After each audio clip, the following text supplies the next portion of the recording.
Welcome to my channel. This video sponsored by School of Business Organization. School of Business Organization இது work from home ஆப்பர்ச்சுனிட்டிங்க. இது வந்து 100% genuine and ட்ரஸ்டடான ஒரு job. So இந்த ஒர்க்கை வந்துட்டு வீட்டில் இருக்கிறவங்க, so means house wife, job தேடிட்டு இருக்கிறவங்க, ஜாப் பண்ணிகிட்டு இருக்கிறவங்க டெய்லி ஒரு 1 hour டைம் ஸ்பெண்ட் பண்ணால் போதுமானது. இந்த ஜாபை வந்து நம்மளால் எடுத்து பண்ண முடியும். ஸோ இதனுடைய காண்டாக்ட் டீட்டெயில்ஸ் உங்களுக்கு வேணும், ஸோ இந்த ஜாப்பை பற்றி தெரிஞ்சுக்கணும், டீட்டெயில்ஸ் வேணும்னா இந்த வாட்ஸ்அப் நம்பருக்கு கண்டிப்பாக டெக்ஸ்ட் பண்ணுங்கள். ஸ்கிப் பண்ணாதீங்க. பெரிய தப்பு தினம் 300 ரூபாய் சம்பாதிக்க அரிய வாய்ப்பு. இன்ஸ்டாகிராம், ஃபேஸ்புக் பயன்படுத்த தெரிந்தால் போதும் content post and content publishing மூலமா தினம் 300 ரூபாய் சம்பாதிக்கலாம். இந்த வேலை செய்ய 5 நிமிடம் போதும். Work training support, group communication support, all language customer live chat support, முக்கியமா சொந்தமா ஒரு பிசினஸ் ஸ்டார்ட் பண்ற அளவுக்கு உங்களால கற்றுக்கொள்ளவும் முடியும், சம்பாதிக்கவும் முடியும். இந்த வேலை வாய்ப்பு வழங்குவது 5 வருடத்திற்கு மேல ரன் ஆகிட்டு இருக்க நம்ம தமிழ்நாட்டு company school of business organisation private limited. மேலும் விவரங்களுக்கு டிஸ்கிரிப்ஷன்ல கொடுத்திருக்க நம்பருக்கு வாட்ஸ்அப் பண்ணுங்க. பரோட்டா அன்ஹெல்தின்னு தெரிஞ்சாலும் கடைக்கு போனோடனே ஃபர்ஸ்ட் ஆர்டர் பண்ணுறது இதாக தான் இருக்கும். ஏன்னா இதோட டேஸ்ட் வந்து எல்லாருக்குமே பிடிக்கும். நான் இன்னைக்கு 4 பரோட்டாவை இந்த மாதிரி குட்டி குட்டியாக கட் பண்ணி எடுத்துக்கோங்க. இப்போ 3 டேபிள் ஸ்பூன் எண்ணெயில் நம்ம கட் பண்ண பரோட்டாவை சேர்த்துட்டு 3 நிமிஷத்துக்கு லைட்டாக ஃப்ரை பண்ணிட்டு தண்ணி எடுத்து வச்சிருங்க. நீங்கள் டீப் ஃப்ரை கூட பண்ணிக்கலாம். இப்போ 2 டேபிள் ஸ்பூன் எண்ணெயில் 1 டீஸ்பூன் இஞ்சி பூண்டு விழுது, கொஞ்சம் பெரிய பீசஸாக கட் பண்ண 1 பெரிய வெங்காயம், அரை குடை மிளகா, கொஞ்சமாக கருவேப்பிலை சேர்த்துட்டு நல்லா வதக்கி விட்டுக்கோங்க. இப்போ மசாலாவுக்கு 1 ஸ்பூன் மல்லித்தூள், 1 ஸ்பூன் தனி மிளகாய் தூள், அரை ஸ்பூன் கரம் மசாலா, தேவையான உப்பு, அரை கப் தண்ணி சேர்த்துட்டு மசாலாவோட பச்சை வாசனை போக நல்லா வதக்கி விட்டுக்கோங்க. இன்னும் டேஸ்ட் அண்ட் ஃப்ளேவருக்காக ஒரு 3 டேபிள் ஸ்பூன் அளவு டொமேட்டோ சாஸ் சேர்த்துட்டு நல்லா கலந்து விட்டுக்கோங்க. லாஸ்ட்டாக இதில் நம்ம ஃப்ரை பண்ண பரோட்டாவை சேர்த்துட்டு நல்லா கலந்து விட்டுக்கலாம்.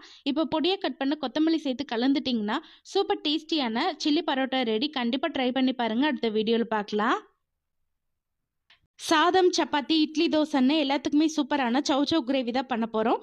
அதுக்கு ஃபஸ்ட்டு மிக்ஸி ஜாரில் 2 மீடியம் சைஸ் தக்காளி, அரை கப் துருவன தேங்காய், 2 சின்ன துண்டு பட்டை, 3 கிராம்பு, அரை டீஸ்பூன் சோம்பு, அரை டீஸ்பூன் சீரகம் சேர்த்துட்டு நல்லா ஃபைன் பேஸ்ட்டாக அரைச்சி எடுத்துக்கோங்க. இப்போ குக்கரில் 3 டேபிள் ஸ்பூன் எண்ணெய், கொஞ்சமாக கடுகு, பொடியாக கட் பண்ண 1 பெரிய வெங்காயம், கொஞ்சமாக கறிவேப்பிலை, 1 டேபிள் ஸ்பூன் இஞ்சி பூண்டு விழுது சேர்த்துட்டு நல்லா வதக்கி விட்டுக்கோங்க. இது கூடவே நம்ம அரைச்சி விழுது. இப்போ மசாலாவுக்கு 1/4 டீஸ்பூன் மஞ்சள் தூள், 1 ஸ்பூன் மல்லித்தூள், 1 ஸ்பூன் தனி மிளகாய் தூள், 1 ஸ்பூன் குழம்பு மிளகாத்தூள், தேவையான உப்பு சேர்த்துட்டு மசாலாவோட பச்சை வாசனை போக நல்லா வதங்கினோடனே கட் பண்ண 2 மீடியம் சைஸ் சௌ, தேவையான தண்ணி, லாஸ்ட்டாக பொடியாக கட் பண்ண கொத்தமல்லி சேர்த்துட்டு மீடியம் ஃப்ளேமில் ஒரு 3 விசில் விட்டு நல்லா வெந்தோடனே லாஸ்ட்டாக பொடியாக கட் பண்ண கொத்தமல்லி சேர்த்து கலந்துட்டிங்கன்னா சூப்பர் டேஸ்டியான சௌ கிரேவி ரெடி. கண்டிப்பாக ட்ரை பண்ணி பாருங்கள். அடுத்த வீடியோவில் பார்க்கலாம். நல்லா சாஃப்டாக உதிரியாக டேஸ்டி அண்ட் ஹெல்த்தியான ராகி சேமியா புட்டு தான் செய்ய போகிறோம். அதுக்கு ஃபஸ்ட்டு 1 பேக்கெட் அளவு ராகி சேமியா எடுத்துக்கோங்க. அடுத்த 4 கப் தண்ணியில் ஒரு 1/4 டீஸ்பூன் உப்பு சேர்த்துட்டு நல்லா கலந்து விட்டுட்டு இது அப்படியே சேமியா மேலே சேர்த்துக்கோங்க. இப்போ 1 நிமிஷம் மட்டும் ஊறினா போதும், அதுக்கு மேலே ஊற வைக்கக்கூடாது. அடுத்து தண்ணி இல்லாமல் வடிச்சிட்டு ஒரு துணிக்கு மாற்றிக்கோங்க. ஒரு 7லேருந்து 8 நிமிஷத்துக்கு சேமியா நல்லா வெந்து வரட்டும். இப்போ சேமியா நல்லா வெந்துருச்சு. இது அப்படியே ஒரு அகலமான பாத்திரத்துக்கு மாற்றிக்கலாம். அடுத்து இது கூட அரை கப் துருவன தேங்காய், 1 டீஸ்பூன் ஏலக்காய் தூள், இனிப்புக்கு ஒரு 4லேருந்து 5 டேபிள் ஸ்பூன் சர்க்கரை, 1 டீஸ்பூன் நெய் சேர்த்துட்டு எல்லாத்தையும் ஒன்று சேர நல்லா கலந்து விட்டுட்டிங்கன்னா சூப்பர் டேஸ்டியான ராகி சேமியா புட்டு ரெடி. கண்டிப்பாக ட்ரை பண்ணி பாருங்கள். அடுத்த வீடியோவில் பார்க்கலாம். இட்லி தோசைக்கெலாம் நல்லா சுருக்கன்னு பூண்டு தக்காளி சட்னி தான் செய்ய போகிறோம். அதுக்கு ஃபஸ்ட்டு ஒரு பேனில் 2 டேபிள் ஸ்பூன் எண்ணெய், 25 பல் பூண்டு சேர்த்துட்டு லைட்டாக ஃப்ரை பண்ணிக்கோங்க. இது கூடவே 8 காஞ்ச மிளகா சேர்த்துட்டு லைட்டாக ஃப்ரை பண்ணிக்கலாம். அடுத்து 4 மீடியம் சைஸ் தக்காளி, சின்ன நெல்லிக்காய் சைஸ் புளி, தேவையான உப்பு சேர்த்துட்டு தக்காளி நல்லா மசிற அளவுக்கு வதக்கி விட்டுக்கோங்க.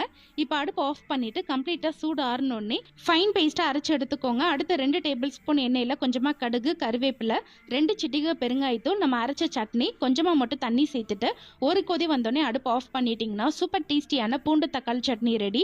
கண்டிப்பாக ட்ரை பண்ணி பாருங்கள். அடுத்த வீடியோவில் பார்க்கலாம். Thank you for watching.